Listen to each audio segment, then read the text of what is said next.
Sekarang dekat restoran Jepun, Nippori dekat Wongkama. Inilah order ataupun yang aku makan untuk tengah hari ni. Nama dia Hamburg Curry Rice. Sebenarnya aku pun tak ingat bila aku order makanan ni. Ini first time lah kita aku makan Hamburg ni. So dia punya tu simple je. Dia ada patty beef, lepas tu ada nasi, lepas tu dia ada macam pickle kat sini. So pickle ni untuk kurangkan kau punya muak lah. Okay, aku dah try sekejap Dia punya patty tu memang tebal. Memang tebal.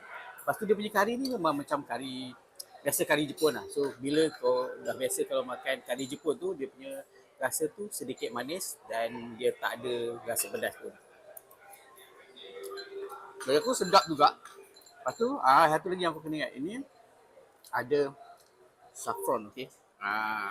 So memang bagi aku kalau kau nak rasa makanan Jepun yang lain sikit, mungkin kau boleh try Hamburg curry rice ni. Bagi aku sedap jugalah. So satu lagi untuk beritahu, antara makanan atau restoran Jepun yang sedap ialah Nippori. You should try. Sama ada kau suka sushi ke apa ni, makan makanan lain yang Jepun tu, Nippori antara restoran Jepun yang sedap. Serius. Okay, bye.